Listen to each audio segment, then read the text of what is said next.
is rough theater? What is the alienation effect?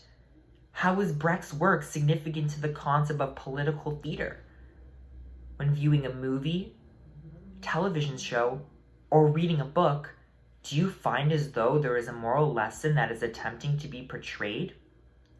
After understanding Peter Brook's types of theater reveals how rough theater is significant within a play. Rough theater is defined as theater in which looks at simple things and things that are natural. Rough theater takes place in informal settings, but manages to bring joy to the audience. This is shown through a statement from Brooke, which reads, "Of course, it is most of all dirt that gives the roughness its edge, filth and vulgarity are natural. Obscenity is joyous. With these, the spectacle takes on its socially liberating role. This is the theater of noise, and the theater of noise is the theater of applause." Professor Gilbert discusses the individual of Bertolt Brecht, and who is a left-wing socialist, a theater practitioner, as well as a playwright, who is known for writing plays, including the Three-Penny Opera.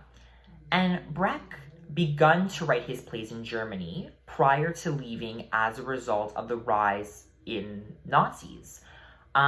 His work is significant to this idea of rough theater, as it provides the audience with the ability to question its meaning. As well, it can be seen as a theater without illusions and allows one to feel as though they are in a theater. Professor Gilbert reads a quote from Brecht, which states, "Important transactions are not shown by personifying the figures to metaphysical powers," and this is important as Brecht explains how we do not act based on our quote-unquote nurture from our parents. However, it is through politics, social forces, in which determine an individual's behavior. As well, Professor Gilbert discusses some of Brecht's theories, in which explain the relevance of this type of theater. For instance, the idea of the alienation or A effect. The basic principle how we do not get lost from a play, but we are able to distance ourselves from it.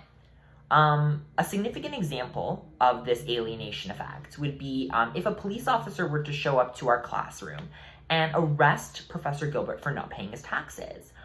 This is important as we view Professor Gilbert as our professor of this theater studies course.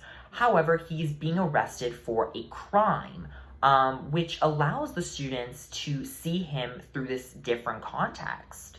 As well, Brecht's theater contrasts the notion of regular theater. Some examples of this are how people are the object of inquiry as opposed to being assumed as known. Having signs describing what will happen in the scene as opposed to leaving the audience with some suspense. And the idea that people can change in comparison to the idea that people are people. And after outlining Brecht's political perspectives and theories, Professor Gilbert divides the class into groups and proposes this question of how movies, television shows, books that we've read have an underlying message that was not previously intended, however, have come to fruition. In these groups, many individuals discussed examples such as the television series You, and as well as Disney movies, such as Beauty and the Beast. This is significant to Brecht's work, as this activity shows how all art is political, regardless of whether there is an intention to include a socio-political message into a movie, television series, or book.